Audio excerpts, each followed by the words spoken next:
Keanu Reeves mocked by car dealership. The next day, he's their boss. Hello, everyone. Welcome back to my channel. Where are you tuning in from? Let us know in the comments. And don't forget to like, share, and subscribe to support more inspiring stories. Help us reach our 1,000 subscribers milestone, and be sure to stick around till the end. It began as just another ordinary Tuesday morning in Los Angeles, but by the end of the day, the events that unfolded would become legendary. Keanu Reeves, the beloved actor famous for his humility and kindness, walked into a fancy car dealership on Sunset Boulevard. Wearing a simple black t-shirt and a pair of worn-out jeans, he looked more like an average guy than a Hollywood superstar. Little did the staff know, this wasn't just a casual visit. It was the start of an unforgettable story. Keanu, a man known for avoiding the limelight, had been admiring a vintage 1969 Mustang for months. Cars were a quiet passion of his, a nostalgic reminder of simpler times before fame and fortune took over his life. Determined to make this purchase on his own, without the help of agents or assistants, he approached the dealership, just a man and his dream car. But the atmosphere shifted as soon as he walked up to the salesman. The employees exchanged skeptical glances, whispering loud enough for him to overhear. "Does this guy even know how much these cars cost?" One scoffed. Another chuckled. "Looks like he's in the wrong place. Probably thought this was a rental shop." Keanu, ever patient and graceful, simply smiled and chose not to respond. Years of public scrutiny had taught him the value of keeping his composure. But behind that calm demeanor, a quiet resolve was building. Without another word, he turned and walked out of the dealership, leaving the staff behind, smug and self-assured. What they didn't realize was that Keanu Reeves wasn't just there to buy a car. He had a history of surprising people in ways no one could ever predict. A man of heart and humility. Keanu's life has been marked by both incredible success and heartbreaking challenges. Born in Beirut in 1964, he grew up in a broken home, moving from country to country. His passion for acting eventually brought him to Hollywood, where he rose to fame with films like The Matrix and John Wick. But despite all the success, Keanu never let fame change him. He quietly donated millions to charity, gave away most of his Matrix earnings to the special effects team, and often chose to ride the subway despite his wealth. Beyond that, Keanu was also a silent partner in several philanthropic ventures, including one dedicated to supporting struggling small businesses, a cause close to his heart, inspired by the unfulfilled dreams of his late father. The following morning, the dealership was buzzing with laughter and stories about that guy who walked in like he owned the place. But their laughter stopped abruptly when a black Escalade pulled up outside. Out stepped a well-dressed attorney, followed by a group of serious-looking professionals. And then, behind them, walked in Keanu, this time in a sharp, tailored suit. The smirks disappeared. The manager approached, his tone cautious and apologetic. "Mr. Reeves, welcome back. Is there something we can do for you?" Keanu's voice was calm yet firm. "Yes," he said. "I'd like to talk about the future of this dealership." The room fell silent. Whispers spread like wildfire. Could it be true? The man they had mocked just 24 hours earlier was now their boss? A deeper purpose. What brought Keanu back to that dealership? Was it simply to teach a lesson in humility? Or did he see something bigger, a potential to create positive change? Keanu's eyes scanned the room, filled with forgiveness and purpose. As he began to speak, his calm but steady voice commanded their full attention. "Do you know why I came here yesterday?" he asked, letting the silence linger. The employees exchanged nervous glances, unsure how to respond. Keanu's gaze drifted to the vintage 1969 Mustang parked in the corner. That car, he began softly, belonged to someone I loved very much. The room grew even quieter, the weight of his words sinking in. Her name was Jennifer, he continued, his voice catching slightly.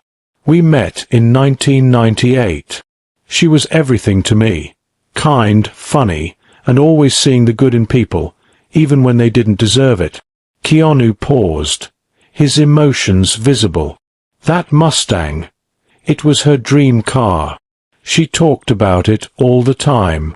She imagined us driving across the country together, the windows down, leaving the world behind. A tear glistened in his eye as he swallowed hard. But life had other plans.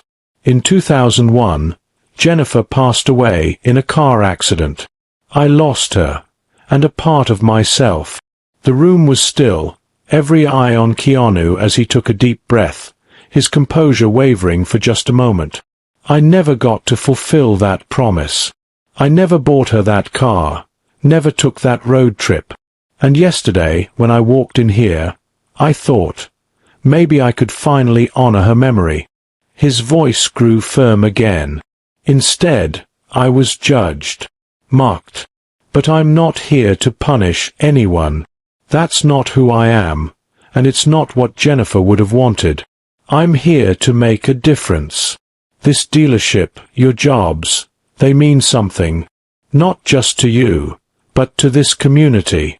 But to those who walk through these doors, dreaming of something more, something better. Keanu paused, his gaze sweeping across the room. From today onward, things are going to change, he said firmly. We're going to treat people with kindness and respect because you never know their story, what they've lost, or what they're carrying. And maybe, just maybe, we can give them a little hope. His voice softened as he continued, as for me, I'll take the Mustang. Not because I need it, but because I need to keep a part of her alive. Maybe one day, I'll take that road trip. For her, for us. The room fell silent, save for the muffled sound of someone stifling a sob. A young saleswoman, who had been quietly listening from the back, wiped away tears. One by one, the employees began to feel the weight of their actions and the humanity of the man they had judged so quickly. As Keanu turned to leave, keys in hand, he paused at the door and looked back. This isn't the end of the story, he said with quiet resolve. It's just the beginning. The dealership was never the same after his visit. For days, the staff couldn't shake the memory of his quiet pain, the way his voice cracked when he spoke of Jennifer. They whispered among themselves, piecing together fragments of a love story so profound it was almost too much to bear. A week later, the Mustang was gone from the showroom floor. Keanu had picked it up in the early hours, leaving nothing behind except a note on the manager's desk. This car isn't just a vehicle. It's a memory, a promise, and a goodbye. But it's also a beginning. Thank you for helping me find my way back to her. No one knew where he had gone, not his assistant, nor his closest friends. For Keanu, this was a deeply personal journey, a pilgrimage to the places he and Jennifer had once dreamed of visiting together. 2 weeks into his drive, Keanu found himself in a small Montana town, the kind of place with a lone diner, a single gas station, and a sky so vast it seemed to swallow grief whole. He parked the Mustang outside a cozy bed and breakfast, gravel crunching under the tires as he stepped out. A middle-aged woman with warm eyes and a kind smile approached him. "Beautiful car," she remarked, wiping her hands on her apron. Keanu forced a small smile. It belonged to someone special. Her expression softened. "Funny how things carry pieces of the ones we've lost. My husband had a watch like that. Even after he was gone, I wore it every morning, just to feel close to him." Her words caught Keanu off guard. In that moment, he felt an inexplicable connection, a reminder that grief, while deeply personal, is also universal. That night, alone in his room, Keanu opened the glove compartment of the Mustang. He'd done this countless times before, hoping to find something of Jennifer's. A note, a photo, anything. But tonight there was something. A piece of paper, yellowed with age, tucked into the corner as if it had been waiting for him. His hands trembled as he unfolded it. The handwriting was unmistakable. It was Jennifer's. Keanu, if you're reading this, it means you found the Mustang. And if you found the Mustang, it means you've finally let me go. I always knew you'd carry the weight of my loss more heavily than anyone else. That's who you are, a man who loves with his whole heart, even when it breaks you. But, Keanu, love isn't about holding on, it's about letting go. It's about moving forward and finding joy, even in the pain. Take this car, take that road trip, but don't do it for me. Do it for you. Find the happiness you deserve. If there's one thing I know, it's that your heart is too big to be weighed down by sorrow. I love you always. Jennifer. Keanu sat there, the letter trembling in his hands as tears streamed down his face. The years of grief, the unspoken words, and the pain he had buried all came rushing to the surface. 4 hours, he read and reread the letter, letting his tears soak into the fragile paper. As dawn broke over the Montana sky, casting golden light over the quiet town, Keanu felt something he hadn't in years. Peace. Jennifer's words had reached him, cutting through the fog of his sorrow like a beacon. Carefully, he folded the letter and placed it back in the glove compartment, exactly where he had found it. The next morning, Keanu stepped out to the Mustang. His steps felt lighter, his heart a little less burdened. He didn't know where the road would take him next, but for the first time it didn't matter. As he drove away, the wind whipped through the open windows, carrying with it a sense of renewal. He could almost hear Jennifer's laughter, her voice singing along to the radio. She wasn't gone. She was there, in every mile, every sunset, every memory. Though his journey was far from over, Keanu knew one thing for certain. Love doesn't die. It transforms, it transcends, and it carries us forward, even when we think we can't go on. Flower-lined sidewalks framed the streets, and the town square seemed untouched by time. It was exactly as Jennifer had described it. Keanu parked the Mustang near a quaint bookstore with a hand-painted sign that read Second Chances. The name caught his eye immediately, as though fate was nudging him toward something. Inside, a woman was shelving books. She appeared to be in her mid-30s, her auburn hair loosely tied back, and her eyes held a quiet depth. When the bell above the door chimed, she turned. "Can I help you?" she asked, her voice kind yet cautious. Keanu offered a faint smile. "Just browsing," he replied, letting his gaze wander over the shelves. His eyes landed on a familiar title, On the Road by Jack Kerouac. It had been Jennifer's favorite. The sight of it stirred a deep, bittersweet ache, a mix of gratitude and loss. The woman noticed his pause. "That one's special, isn't it?" she asked, stepping closer. Keanu nodded slowly. "It was her favorite," he murmured, not realizing he'd spoken aloud. "Her?" the woman asked gently.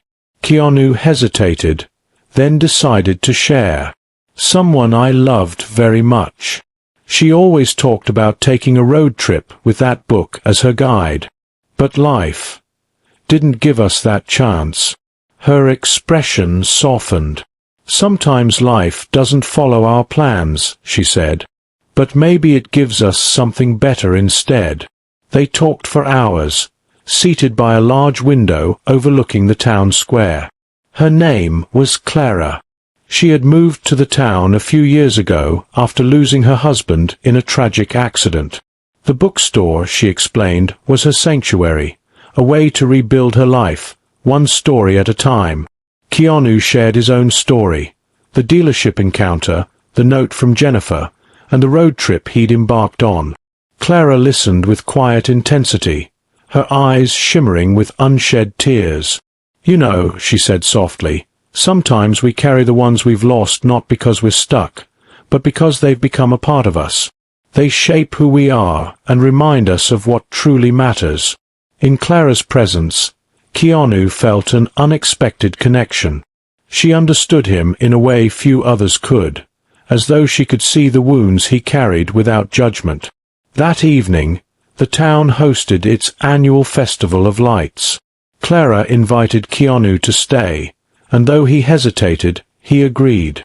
As the sun set, lanterns lit up the streets, casting a warm glow over the town.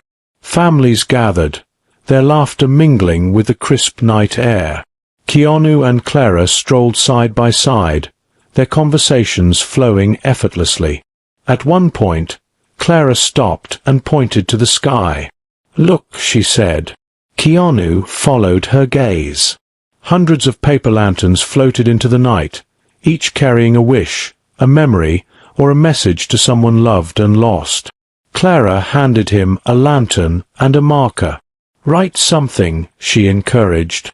Keanu stared at the blank lantern, his heart heavy yet full. Slowly, he wrote, "Thank you for showing me how to love. I'll carry you with me, always. K."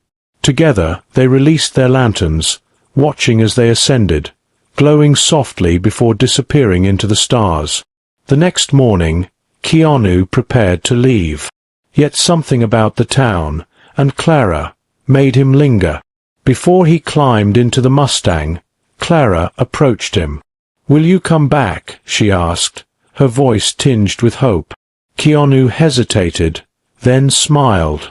"I think I will." As he drove away, the road ahead felt different, not a path weighed down by sorrow, but one filled with possibility. Jennifer's presence remained, in the music, the memories, and the love she had left behind. But now, there was room for something new. It wasn't about moving on. It was about moving forward, living fully, not in spite of his loss, but because of it. And somewhere in the distance, a small town with a bookstore called Second Chances waited for his return.